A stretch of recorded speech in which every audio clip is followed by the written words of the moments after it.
Bienvenidos a un nuevo live de Iglesia Cristiana Jesucristo. Comenzamos en breve.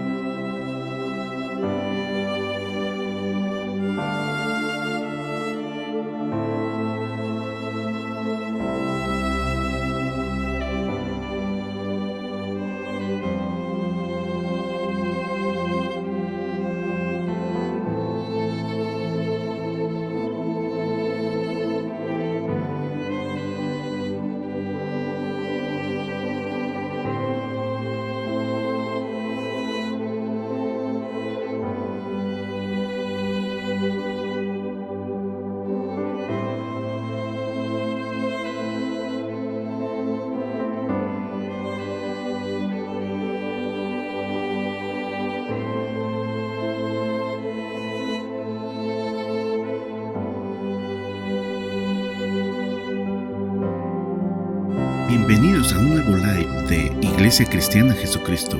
Comenzamos en breve.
Bienvenidos a una nueva entrega de Iglesia Cristiana Jesucristo. Mi nombre es Iván España y esta noche, con la ayuda del Espíritu Santo, Señor, te pido que pueda llegar a los corazones, mentes y vidas de las personas que nos están escuchando. En el nombre de Jesús, amén. Final feliz. El sugestivo título de esta entrega me recuerda hace algún tiempo cuando me dedicaba a los negocios, cuando trabajaba en ventas, en empresas, en gerencia, etc. Y yo me preguntaba esto, ¿habrá un final feliz? Porque de alguna forma yo veía que aquel camino que estaba siguiendo no era del todo garante de que yo iba a tener un final feliz. Entonces yo desde ese tiempo me empecé a preguntar qué debo hacer y qué no debo hacer para que al final de los días que el Señor me ha concedido de mi existencia sobre esta tierra, yo llegue realmente a tener un final feliz. ¿Y qué es un final feliz para cada uno de ustedes? Pues ustedes lo definirán realmente. Para mí, no era, por cierto, el camino que estaba siguiendo, y no es que fuera malo o un camino de pecado del todo. Uno siempre anda en pecado. El andar sin un derrotero específico no me causaba paz, de que al final de mis días yo iba a tener un final feliz, y por eso hace 14 años yo renuncié a mi mundo empresarial, al mundo de negocios, dejé todo y empecé desde cero, esta vez buscando más la guianza de Dios y esperando que Él me indicara cómo llegar realmente a ese final feliz. Y algunas veces cuando estoy practicando lo que yo entiendo me lleva a un final feliz, siento alegría y siento una convicción de que es bastante probable de que al final de mis días tenga ese final feliz. Aquí enumero algunos pasos que yo he encontrado que al practicarlos nos proporciona me proporciona en este caso ese sentimiento de que vamos por buen camino hacia un final feliz. Esto puede ser algún pequeño recordatorio para algunos de los que nos están escuchando, alguna guía práctica para otros que empiezan su caminata cristiana, y para todos yo quisiera creer que es una serie de 3 pasos muy sencillos para lograr eso. El primero, sin duda, es creer en Dios y vivir en Él. Creer en Dios y vivir en Él. Número 2, trabajar por Él y para Él en esta tierra. Y número 3, esperar con fe y creer que esa recompensa la hay y que está ahí disponible para los que sigamos estos pasos. Veamos entonces cada uno de estos pasos y va a ser un tanto anecdótico, disculpen que hable de mi persona, pero es el mejor ejemplo que conozco. Así que dicho esto, recordamos aquella escritura de Jesús en Juan, cuando le dijo a Marta, después de que había estado, su hermano ya muerto por 4 días y tenía mal olor, respondiéndole Jesús, le dijo: yo soy la vida, la resurrección y la vida, perdón. El que cree en mí, aunque esté muerto, morirá. Y en el versículo 26 dice: y todo aquel que vive y cree en mí, no morirá eternamente. ¿Crees esto?, le preguntó. Hemos escuchado que el primer paso para empezar una nueva vida, un nacimiento nuevo, es creer en Él. Pero ¿qué tal esto de vivir en Él?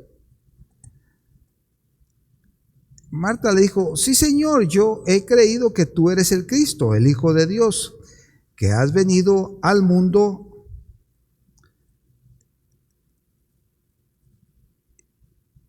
Y es que todos los que nos llamamos cristianos es porque creemos en Jesús y que Él realmente es la llave, la entrada, el camino hacia el cielo. Pero aquí vemos que la invitación de Jesús hacia una mujer que acaba de perder a su querido hermano Lázaro, el cual, como decimos, llevaba ya 4 días de muerto, y que además dice ella cree en Jesús, y dice también que si Jesús le pide algo a Dios, Dios se lo concedería inmediatamente. Vemos aquí la fe de la mujer que se cree galardonadora de eso. Jesús le dice, o más bien le confirma, que en efecto Él, Jesús, es la resurrección y la vida, y que aquel que crea en Él, aunque esté muerto, vivirá. Pero va más allá también, le dice que el que viva en Él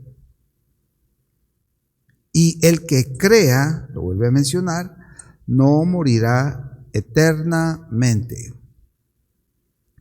Estableciendo acá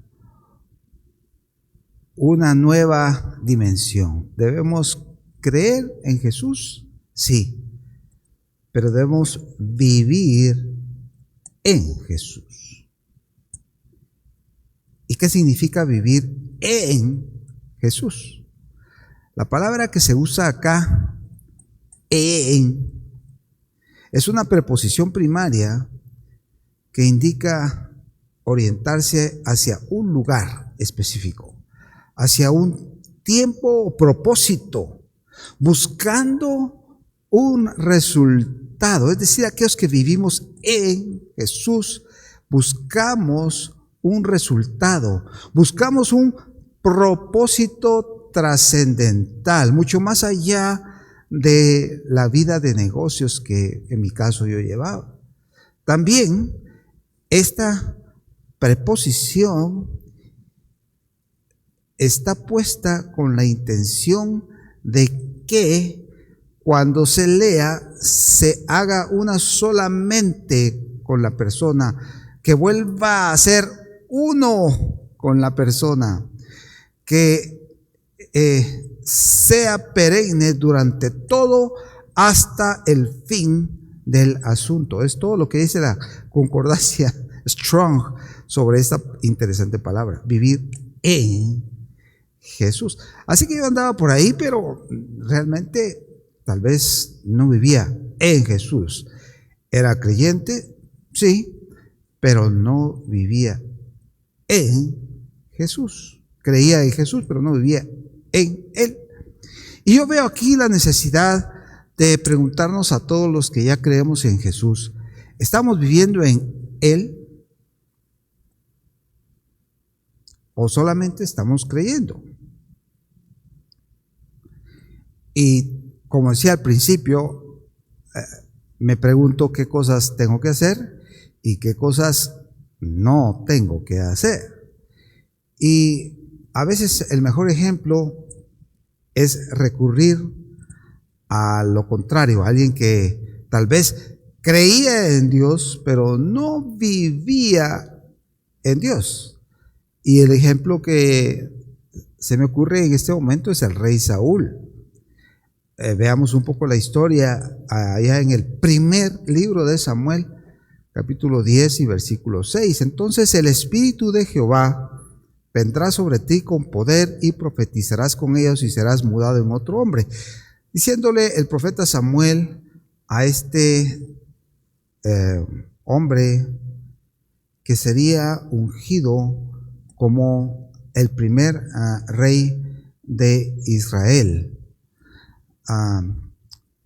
En cierta forma también vemos que iba a haber una transformación sobre Saúl, porque vendría sobre él el Espíritu de Jehová con poder, y entonces él se manifestaría con el resto de los profetas, siendo mudado, dice su palabra, en otro hombre. Y ciertamente cuando nosotros creemos, cuando nos acercamos a Él, cuando le entregamos las riendas de nuestro corazón, de nuestras finanzas, de nuestras empresas, de nuestras familias, de nuestras relaciones, de nuestros anhelos, de nuestras luchas, de nuestros fracasos, a Él, entonces Él empieza a trabajar y de alguna manera seremos mudados en otro hombre, en otra mujer, porque el Espíritu de Dios vendrá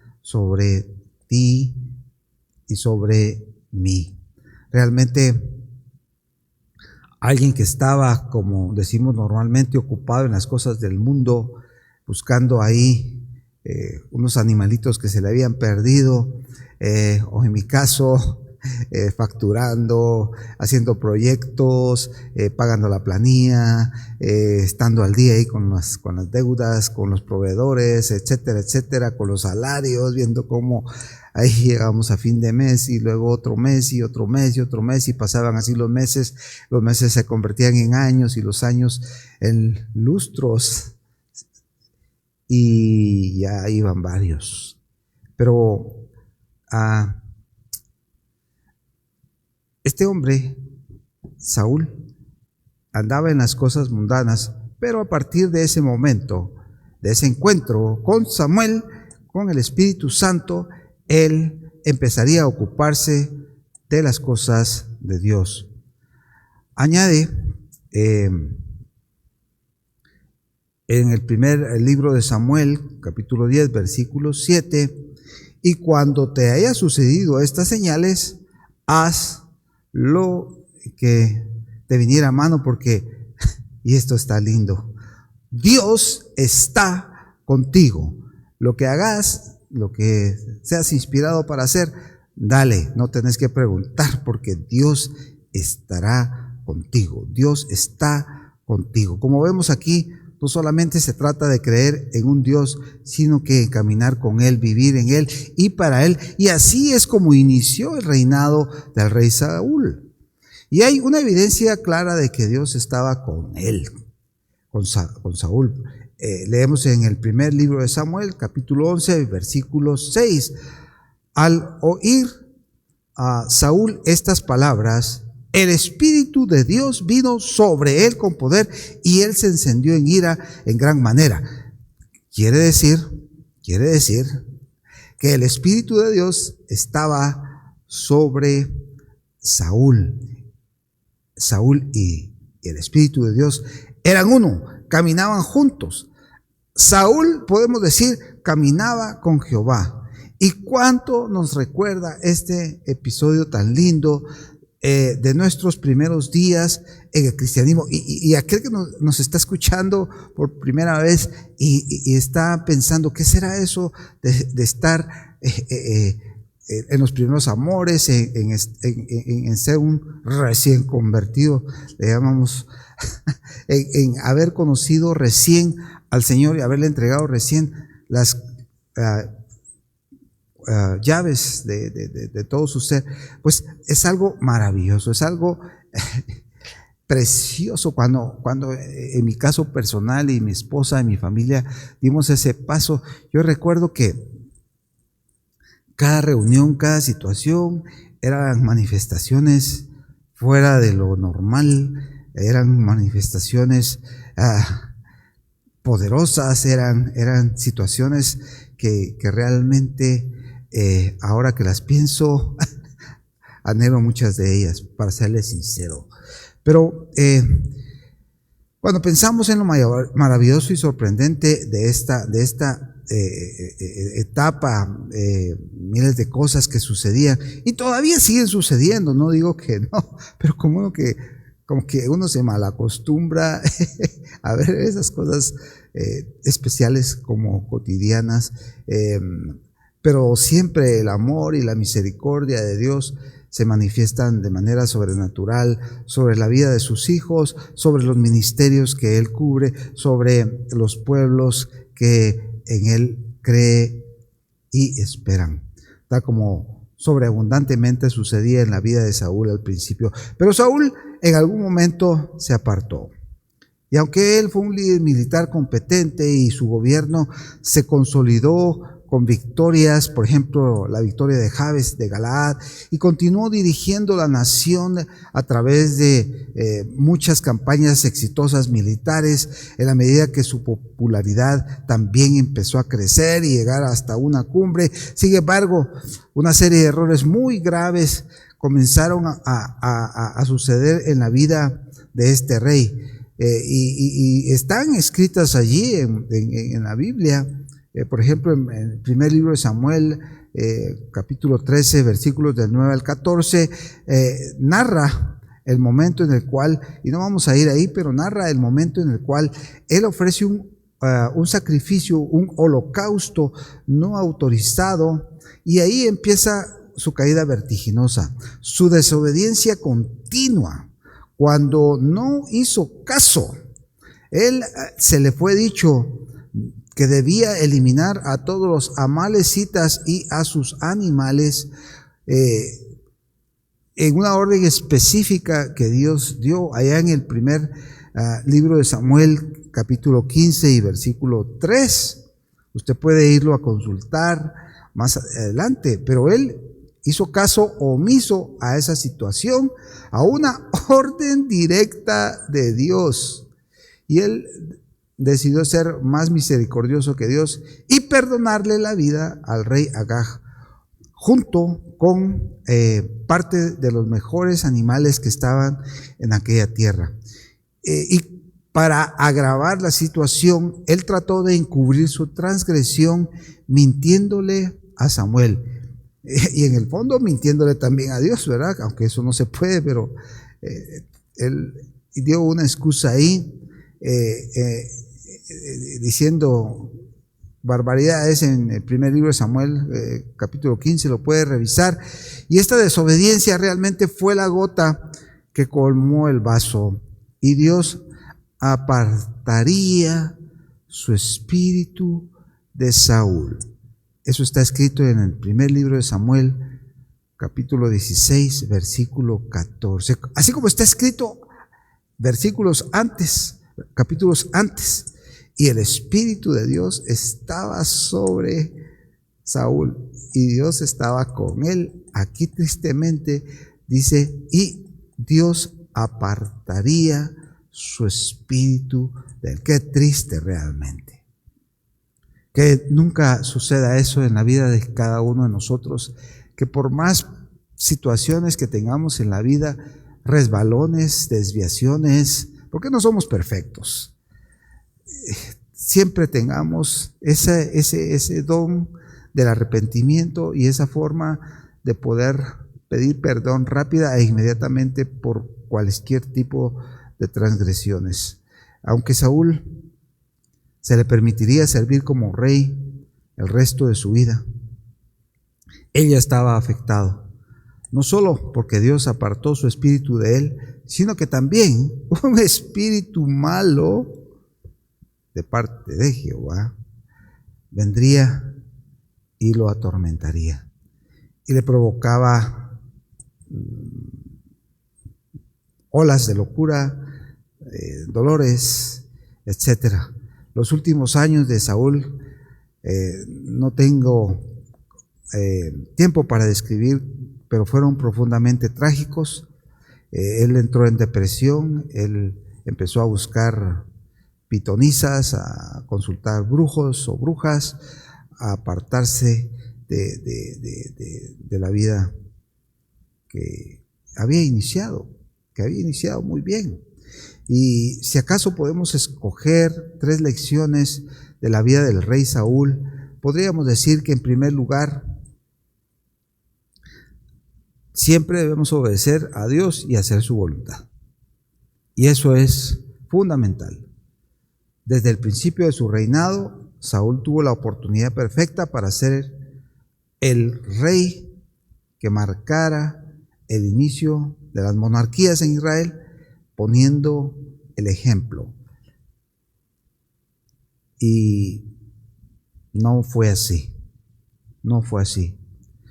Todo lo que tenemos que hacer nosotros, hermanos, hermanas, amigos, amigas, jovencitos, jovencitas, es buscar de Dios para que nuestra vida, para que nuestro reinado en casa, nuestro gobierno en la empresa, nuestro caminar sea uno que honre a Dios, y con eso vamos a traer gloria y honra a Él y ciertamente vamos a andar con Él.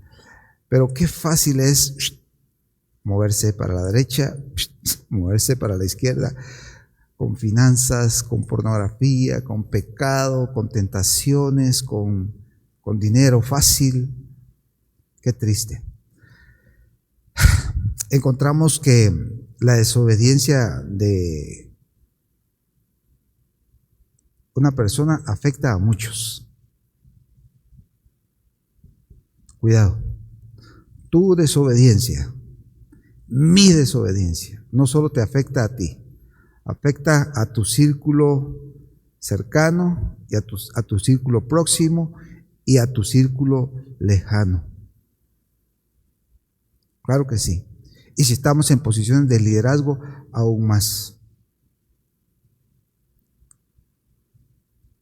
Qué diferente sería nuestro país, nuestra bella Guatemala, si nuestros líderes consideraran antes de tomar decisiones el efecto que negativamente podría traer sobre una serie de personas, instituciones y en general sobre la sociedad.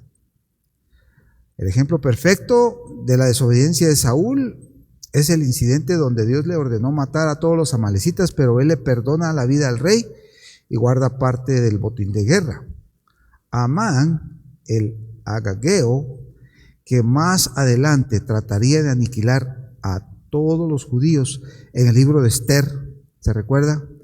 Era un descendiente del rey a quien Saúl decidió perdonarle la vida. Saúl agravó sus problemas cuando le mintió a Samuel, afirmó que los soldados habían guardado lo mejor de los animales para sacrificarlos a Dios, y este hecho, además de otros muchos que sucedieron en el transcurso de la vida de su reinado, dejaron bien claro que Dios no podía confiar en él para ser un instrumento de su voluntad. La segunda lección que podemos aprender de Saúl es que no debemos abusar del poder que se nos ha dado. No hay duda de que el rey Saúl abusó de ese poder. A menudo el orgullo se coló, se metió en el corazón de Saúl, y con el tiempo él pensó que él era el centro de la atención, que los milagros, que los portentos, que sus logros eran porque él era muy salsa, muy apto. Y empezó a tomarse en serio los elogios. Cuando esto sucede y nos olvidamos de que Dios es el único que realmente está en control y que solo Él gobierna sobre todo y que Él merece toda la honra y toda la gloria, entonces estamos en un problema. Que nunca nuestra humildad se reemplace por orgullo, porque esto acaba con las personas y acaba con el liderazgo de las mismas. La tercera lección es que debemos dirigir de una manera en la que Dios quiere que lo hagamos. En la primera de Pedro, capítulo 5, versículo 2 a 10, es la guía definitiva para conducir al pueblo que Dios ha puesto a nuestro cargo. Apacentad la grey de Dios que está entre vosotros, cuidando de ella, no por fuerza, sino voluntariamente, no por ganancia deshonesta, sino con ánimo pronto, no como teniendo señorío sobre los que están a vuestro cuidado, sino siendo ejemplo de la grey. Y cuando aparezca el príncipe de los pastores, vosotros recibiréis la corona incorruptible de gloria. Igualmente, jóvenes, estad sujetos a los ancianos y todos sumisos unos a otros, revestidos de la humildad, porque Dios resiste a los soberbios y da gracia a los humildes.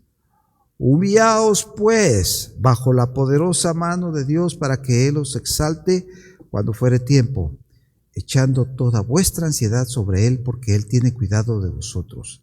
Sed sobrios y velad, porque vuestro adversario el diablo, como león rugiente, anda alrededor buscando a quien devora, al cual resistid firmes en la fe, sabiendo que los mismos padecimientos se van cumpliendo en vuestros hermanos en todo el mundo.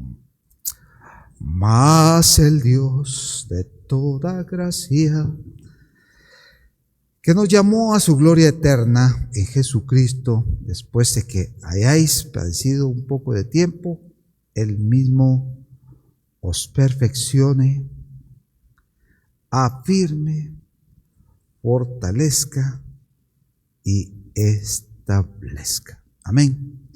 Seamos pues en este primer punto claros en decir que creer en Dios es distinto a vivir en Dios. Hay que creer y vivir en Él. Y ese es el primer punto. El segundo podríamos decir que se parece un poquito, pero es trabajar por Él en esta tierra y para Él.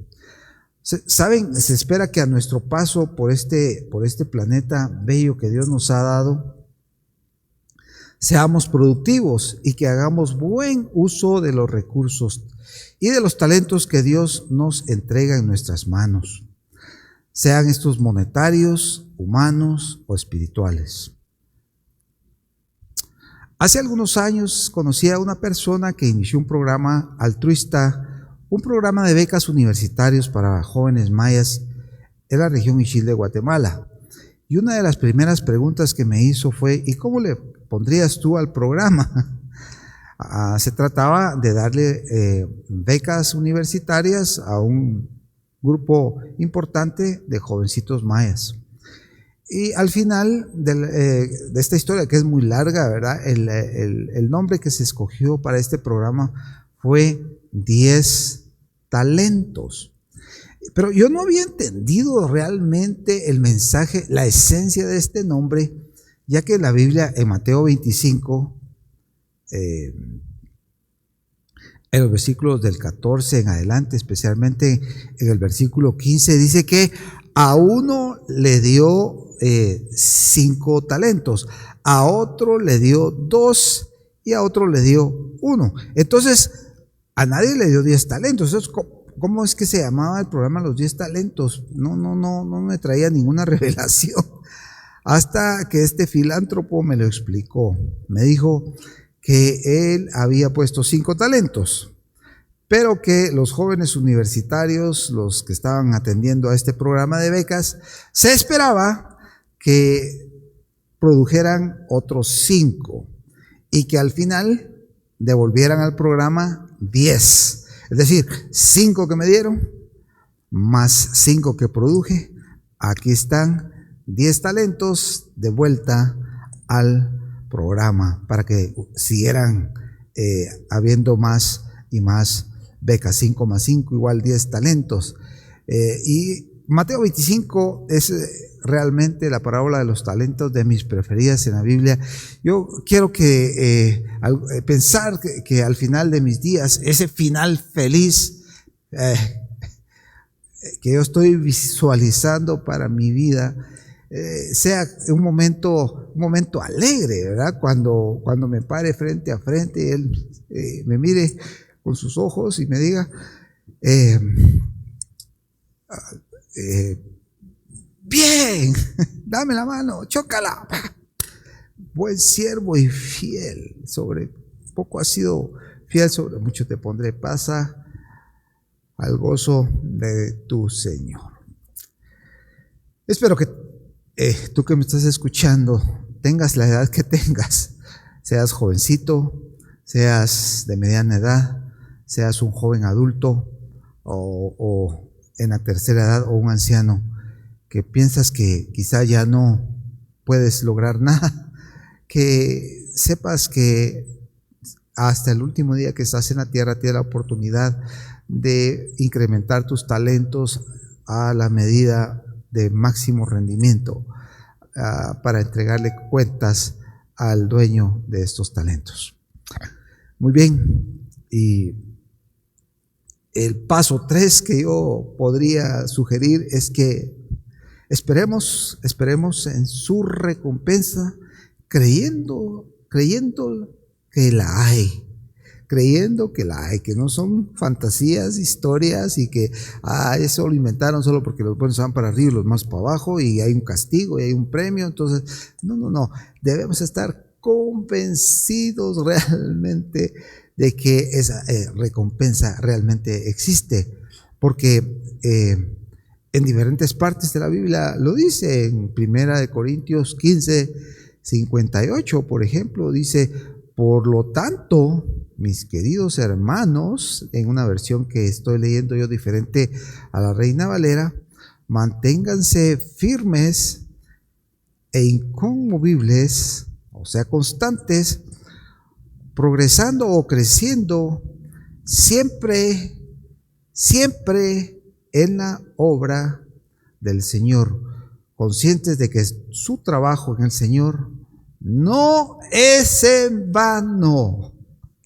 No es en vano. Sorpresa, sorpresa.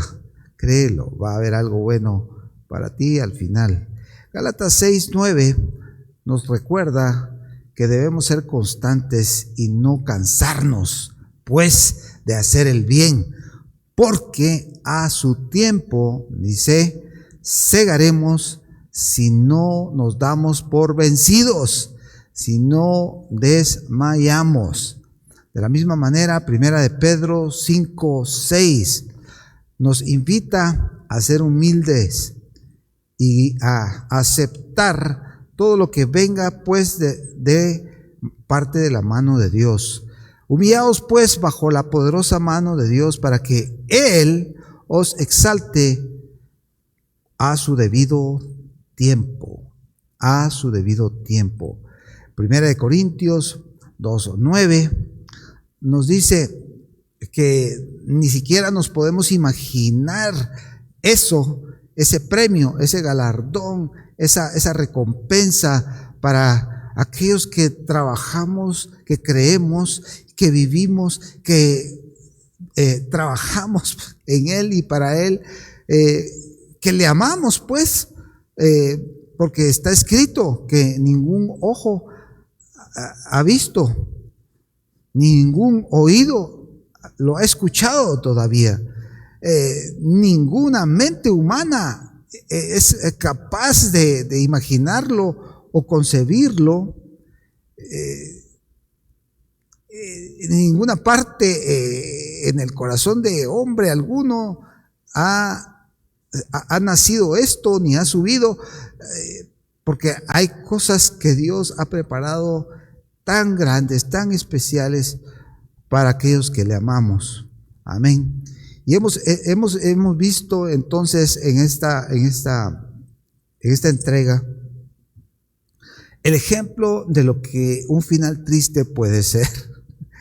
Pero también en la Biblia hemos leído lo que un final feliz. ¿Cuál es el título de esta entrega, de esta prédica? Puede ser. Y es que también hay en la Biblia ejemplos de personas que, como tú y como yo, de carne y hueso, tuvieron circunstancias, dificultades, situaciones y siervos que fueron utilizados de manera extraordinaria y de alguna forma alcanzaron un final feliz. José, el de Egipto, el mismo David, Daniel y otros que están en la Biblia y que nos muestran un patrón de vida que, si bien es cierto, no fue fácil, tuvo sus altibajos. Moisés, por ejemplo, tuvo puntos de inflexión en donde se tuvieron que tomar ciertas decisiones, y estos hombres y mujeres de la Biblia supieron tomar el timón de la nave y asirse de aquel que era invisible y caminar con Él y vivir para Él, no desviarse de su rumbo de tal manera que ya no hubiera retorno. El apóstol Pablo, etcétera. Hermanos, y el apóstol Pablo puede sin duda darnos un buen cierre para esta entrega. En 2 de Timoteo, capítulo 4, versículos 7 y 8, él afirma haber peleado la buena batalla. Y no solo eso, haber acabado esa carrera, haber guardado la fe. Y él indica que hay una corona de justicia que le está guardada, la cual me dará el Señor, dice, juez justo en aquel día. Gracias a Dios por el apóstol Pablo, que dice, y no solo a mí, sino también a todos aquellos que aman su venida. Amamos tu venida, Señor. Ven pronto, Padre, en el nombre de Jesús. Realmente, si pudiéramos aprender algo de la vida de Saúl, de un final malo, diríamos que es una vida matizada, marcada, empecinada en la desobediencia, el miedo, en que esa desobediencia también la permitió en sus subalternos. Miren, Saúl es triste, pero él termina suicidándose. Sobre su espada le dice a su escudero que lo atraviese, que él se va pero el escudero no lo hace, entonces él solo termina suicidándose. Y no solo eso, sino que también motiva a su escudero a hacer lo mismo. Qué triste venir con un final trágico y ocasionar el final trágico para otras personas también, al rey Saúl y a todos sus hijos. Lamentablemente los matan, le cortan la cabeza, los cuerpos son expuestos juntos en una muralla, y ya muertos ocasionan que hombres valientes arriesguen su vida para rescatar esos cuerpos y finalmente enterrarlos, ¿verdad? Y olvidarse de ellos para siempre. Que Dios nos pueda guiar por ese camino, por esa vida placentera, que nos anuncie con cada obra, con cada acto, con cada plan, con cada decisión, el acercamiento hacia un final feliz en nuestras vidas. No importa que vivamos 50, 80, 90 o 120 años, que Dios nos dé esa facultad de poder estar a plomo, como le dijo él a Amós, ¿verdad? En el capítulo 7 y versículo 8, le dijo, ¿qué ves, Amós? Y él dijo, pues mira una plomada de albañil. Y el Señor dijo, he aquí yo pongo plomada de albañil en medio de mi pueblo Israel, y si se me salen de ahí, no lo voy a tolerar más. Y los altares de Isaac serán destruidos, los santuarios de Israel serán asolados, y me levantaré con espada sobre la casa de Jeroboam. Amós 7:8 nos recuerda esa plomada, esa verticalidad, que no nos vayamos a desviar ni un poquito, porque un pequeño desvío de algunos grados a lo largo de un recorrido, a lo largo de una distancia, a lo largo de una vida, muestran realmente al final una desviación muy grande. Tal vez la desviación inicial respecto a la plomada fueron 2 grados, pero si continuamos esa línea desviada, se va a ir apartando cada vez más y más, y al final no van a haber 2 grados. La diferencia va a ser abismal.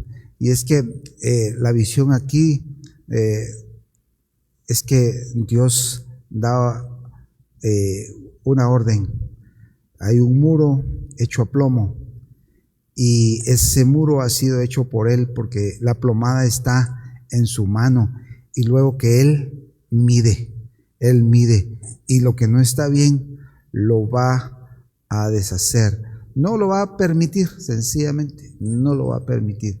Así que esa rectitud que proviene de esa plomada sea en cada una de las vidas de nosotros. El Salmo 85, 10 al 13,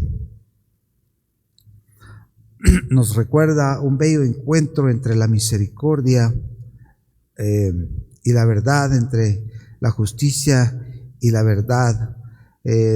Dice así: la misericordia y la verdad se encontraron, la justicia y la paz se besaron. La verdad brotará de la tierra, y la justicia mirará desde los cielos. Jehová también dará el bien, y nuestra tierra dará su fruto. La justicia irá delante de él, y sus pasos nos pondrán por camino.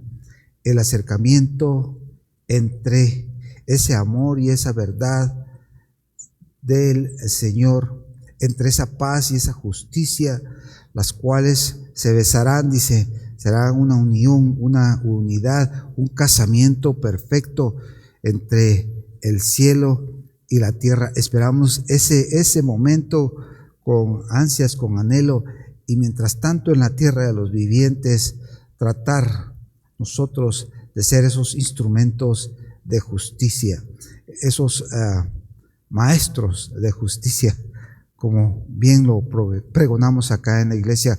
Justamente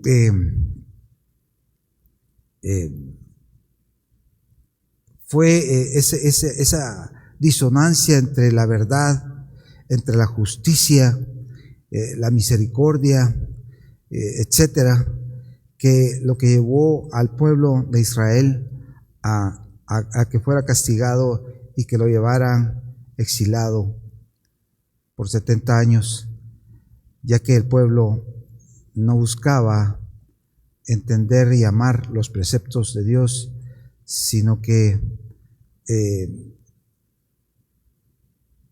se iban a cometer pecados de toda naturaleza, como lo hizo Saúl, como lo hicieron tantos que se apartaron y terminaron en un final triste. Nuestra tierra, nuestra nación clama justicia, la justicia de Dios, porque Dios es misericordioso y nos habla de diferentes maneras para que aquellos que puedan estar en liderazgo y tomar algunas decisiones tomen en consideración que estos tiempos deben ser de arrepentimiento. Amós 2, 6 al 8 dice, así ha dicho Jehová, por 3 pecados de Israel y por el 4º no voy a perdonar su castigo. Primero, ¿cuáles fueron los pecados del pueblo de Israel? Dice, porque vendieron por dinero al justo. O venden al inocente por dinero, dice otra versión. Además, al pobre lo valorizan por un par de chancletas, diríamos en Guatemala, para sandalias. Lo desvalorizan al pobre, realmente.